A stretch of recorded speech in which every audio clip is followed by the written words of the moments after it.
जो ठीक नहीं है। इसके अलावा देश के किसान वर्ग भी वर्तमान बीजेपी की सरकार में शुरू से ही अपनी विभिन्न समस्याओं को लेकर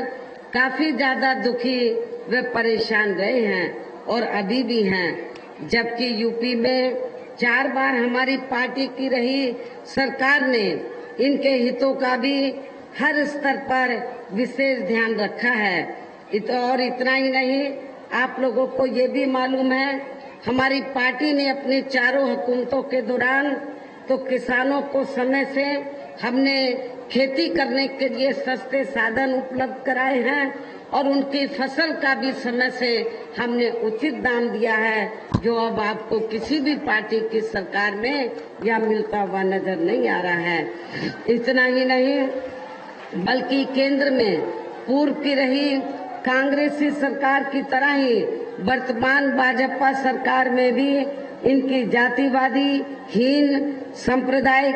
एवं पूंजीवादी सोच व नीतियों के चलते ही पूरे देश में सर्व समाज में से खासकर गरीबों, दलितों, आदिवासियों, पिछड़े वर्गों, मुस्लिम एवं अन्य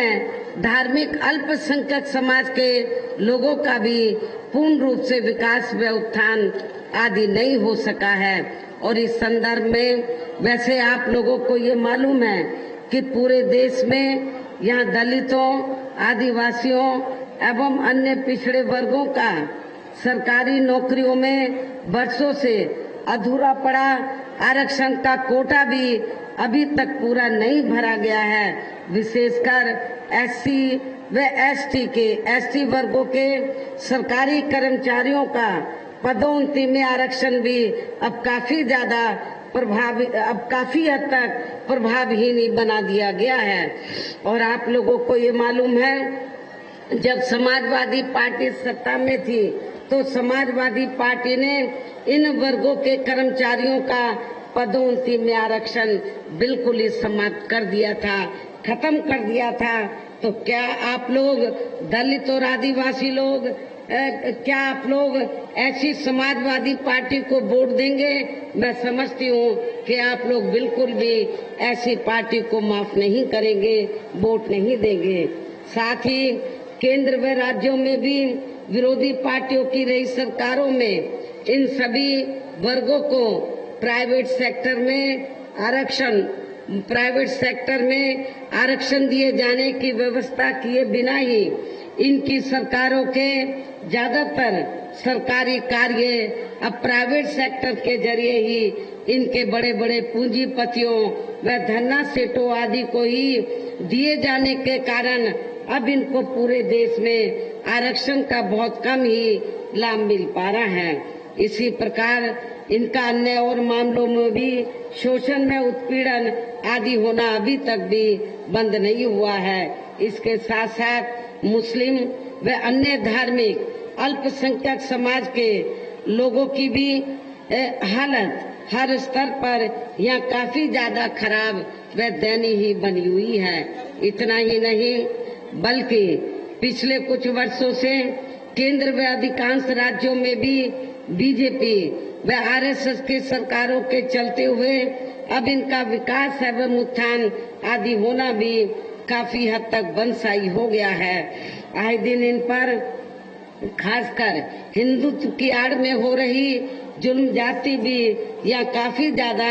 चरम सीमा पर पहुंच चुकी है। इसके साथ साथ अपर कास्ट समाज में से विशेषकर गरीब लोगों की भी हालत हमें कोई खास अच्छी नजर नहीं आती है। इनकी गलत कृषि नीतियों के कारण किसान वर्ग भी आए दिन आंदोलित ही रहता है। साथ ही इनकी गलत आर्थिक नीतियों की वजह से देश की अर्थव्यवस्था पर भी इसका काफी बुरा प्रभाव पड़ रहा है, जिससे यहाँ विशेषकर छोटे एवं मध्यम वर्गीय व्यापारी वर्ग भी काफी ज्यादा दुखी व परेशान है। और अब केंद्र में पूर्व की रही सरकारों की तरह ही वर्तमान भाजपा सरकार में भी यहाँ पूरे देश में गरीबी, बेरोजगारी एवं महंगाई आदि भी लगातार काफी ज्यादा बढ़ रही है। देश में हर स्तर पर फैला भ्रष्टाचार भी अभी तक भी खत्म नहीं हुआ है। ऐसे में अब आप लोगों को देश में हो रहे लोकसभा चुनाव में कांग्रेस, बीजेपी व इनकी सहयोगी पार्टियों को भी केंद्र की सत्ता में आने से जरूर रोकना है। जिनकी गलत नीतियों व गलत कार्य प्रणाली आदि को आप लोग काफी हद तक आजमा भी चुके हैं। ऐसी स्थिति में अब ये विरोधी पार्टियां इस चुनाव में भी किस्म किस्म के साम दाम दंड भेद आदि अनेकों हथकंडे इस्तेमाल करके केंद्र की सत्ता में आने की पूरी कोशिश में लगी हैं, जिनसे अपनी पार्टी के लोगों को हर स्तर पर काफी ज्यादा सावधान रहना है। और इस मामले में विरोधी पार्टियां अपने अपने पक्ष में हवा बनाने के लिए खासकर मीडिया, ओपिनियन पोल व सर्वे आदि का जो बड़े पैमाने पर इस्तेमाल कर रही हैं, तो उनसे भी अपनी पार्टी के लोगों को बिल्कुल भी गुमराह नहीं होना है। इसके साथ ही विरोधी पार्टियों के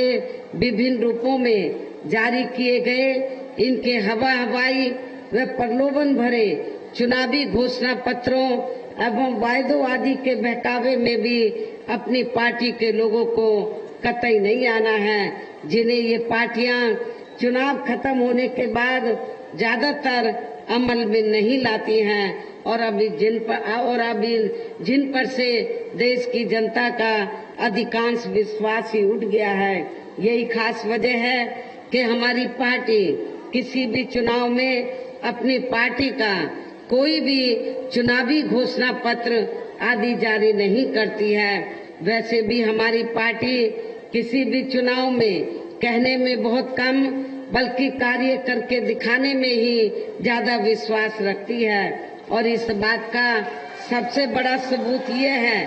कि उत्तर प्रदेश में 4 बार हमारी पार्टी के नेतृत्व में रही सरकार ने चुनाव में अपनी पार्टी के बिना कोई जारी किए गए चुनावी घोषणा पत्र के ही प्रदेश व आम जनहित में काफी कुछ ऐतिहासिक कार्य करके दिखाए हैं, जिनके अब देश में अधिकांश पार्टियों की सरकारें काफी नकल भी कर रही हैं। जबकि इस मामले में हमारी पार्टी का ये कहना है कि यदि इन पार्टियों के स्थान पर केंद्र में हमें अपनी पार्टी की सरकार बनाने का मौका मिलता है, तो तब फिर हमारी पार्टी की बनी सरकार केंद्र में यहाँ तक की रही सभी विरोधी पार्टियों की सरकारों की तरह केवल हवाई व कागजी कार्य आदि नहीं करेगी, बल्कि उत्तर प्रदेश की तरह ही जमीनी हकीकत में ठोस कार्य करके दिखाएगी। और इस संदर्भ में खासकर मैं ये कहना चाहूंगी, केंद्र द्वारा देश में पिछले कुछ समय से अति गरीब परिवारों को अस्थायी तौर पर फ्री में जो थोड़ी सी खाद्य सामग्री दी जा रही है, तो उससे इनका स्थायी तौर पर भला होने वाला नहीं है। लेकिन आप लोगों को ये भी मालूम है कि इसके बदले में जब कोई छोटा चुनाव हो या बड़ा चुनाव हो, तो इसके बदले में तब फिर बीजेपी व आरएसएस के लोग ये कहते हैं कि बीजेपी की सरकार ने आपको फ्री में राशन दिया है, इसलिए आपको बीजेपी को वोट देना चाहिए। ये बिल्कुल गलत है, इसमें रत्ती भर भी सच्चाई नहीं है। क्योंकि इस संदर्भ में मैं आप लोगों को ये अवगत कराना चाहती हूँ कि पूरे देश में जो गरीब लोगों को थोड़ा सा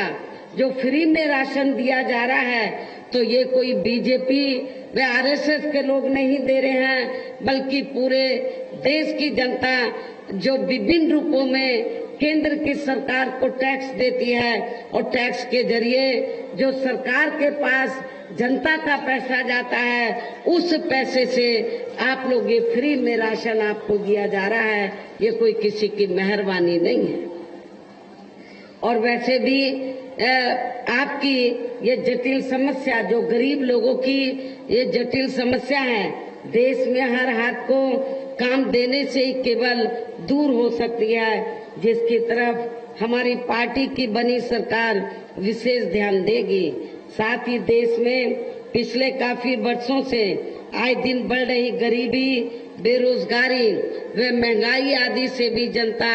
बहुत ज्यादा दुखी व परेशान है, जिसे भी आर्थिक नीतियों में तब्दीली करके जरूर दूर किया जाएगा। धर्म की भी आड़ में पिछले कुछ वर्षों से खासकर मुस्लिम समाज के लोगों का द्वेष की भावना से जो इनका काफी ज्यादा शोषण व उत्पीड़न आदि किया जा रहा है, तो उसे भी जरूर रोका जाएगा। और ये सब हमने अपने यूपी की रही सरकार में काफी कुछ करके भी दिखाया है। इसके अलावा हमने यूपी में सर्व समाज में से गरीब एवं बेरोजगार लोगों को बेरोजगारी भत्ता आदि न देकर उन्हें बड़ी तादाद में रोटी रोजी के साधन भी उपलब्ध कराए हैं, जो अब ये कार्य भी अधिकांश ठंडे पड़े हैं, जिनको फिर केंद्र में बीएसपी की सरकार बनने पर प्राथमिकता दी जाएगी। कहने का तात्पर्य ये है, देश में इस समय हो रहे लोकसभा चुनाव में विरोधी पार्टियों के जारी किए गए उनके हवाई व प्रलोभन भरे चुनावी घोषणा पत्रों आदि के बहकावे में अब यहाँ खासकर देश के अति गरीबों, मजदूरों, बेरोजगारों एवं अन्य मेहनत कश लोगों को बिल्कुल भी नहीं आना है। और अभी ने ऐसी सभी विरोधी पार्टियों को हर हालत में केंद्र की सत्ता में आने से जरूर रोकना है, जिनकी कथनी व करनी में काफी अंतर रहा है तथा जिन्हें ये लोग वर्षों से आजमा भी चुके हैं। ऐसे में अब मेरा यही कहना है कि आप लोगों को अपने खुद के वे अपने प्रदेश, क्षेत्र एवं देश के भी हित में अपने वोटों को यहाँ कांग्रेस, बीजेपी व अन्य विरोधी पार्टियों को न देकर केवल अपनी एकमात्र हितैषी पार्टी बहुजन समाज पार्टी को ही देना है, जो ये पार्टी उत्तर प्रदेश की तरह ही केंद्र में भी अपनी पार्टी की सरकार बनने पर फिर पूरे देश में यहाँ अपनी पार्टी की सर्वजन हिताय व सर्वजन सुखाय की नीतियों पर आधारित इस सरकार चलाएगी। इसके साथ साथ केंद्र से जुड़ी आपके क्षेत्र की जो भी यहाँ स्थानीय समस्याएं होंगी तो उन्हें भी फिर दूर करने का हर संभव पूरा प्रयास किया जाएगा। साथ ही यहाँ गरीबों, मजदूरों, बेरोजगारों, कर्मचारियों, किसानों, छोटे व्यापारियों एवं अन्य मेहनत कश लोगों के हितों का भी विशेष ध्यान रखा जाएगा। सर्व समाज में से खासकर दलितों, आदिवासियों, पिछड़े वर्गों, मुस्लिम व अन्य धार्मिक अल्पसंख्यक समाज के लोगों के विकास एवं उत्थान के साथ साथ हर स्तर पर उनकी सुरक्षा आदि के लिए भी जरूरी कदम उठाए जाएंगे। और तभी फिर यहाँ वास्तव में अपने देश के महान संतों, गुरुओं व महापुरुषों में भी विशेषकर महात्मा ज्योतिबा फूले, श्री छत्रपति शाहू जी महाराज, श्री नारायणा गुरु, बाबा साहब डॉक्टर भीमराव अंबेडकर एवं मान्यवर श्री कांशीराम जी आदि का अधूरा रहा सपना जरूर साकार हो सकता है, जिनको यूपी में हमारी पार्टी की रही सरकार द्वारा हर स्तर पर पूरा आदर सम्मान दिया गया है। इन्हीं खास बातों के साथ ही अब मेरा देश व आपके स्टेट के भी हित में, आपके क्षेत्र के भी हित में यही कहना है कि हमारी पार्टी ने यहाँ जिनको भी आपके बस्ती मंडल में यहाँ जिनको भी लोकसभा के लिए चुनाव के मैदान में उतारा है, जो आपके सामने मंच पर भी मौजूद हैं, तो उन्हें आपको जरूर कामयाब बनाना है, जिसके लिए यहाँ पार्टी के सभी स्तर के छोटे बड़े पदाधिकारी एवं कार्यकर्तागण पूरे जी जान से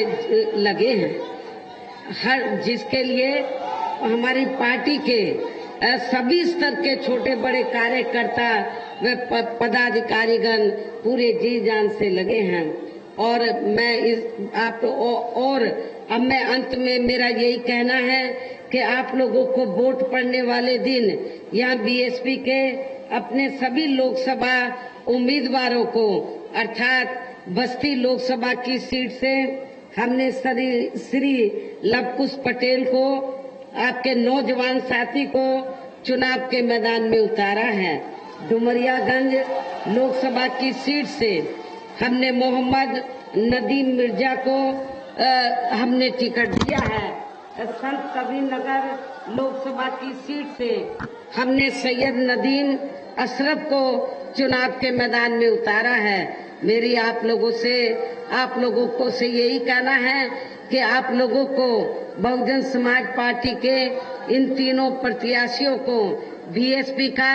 जो चुनाव चिन्ह हाथी है, हाथी चुनाव चिन्ह के सामने वाले बटन को दबाकर इनको भारी वोटों के अंतर से जरूर कामयाब बनाना है, जिताना है। इस खास अपील के साथ ही अब मैं अपनी बात यही समाप्त करती हूँ। जय भीम, जय भारत।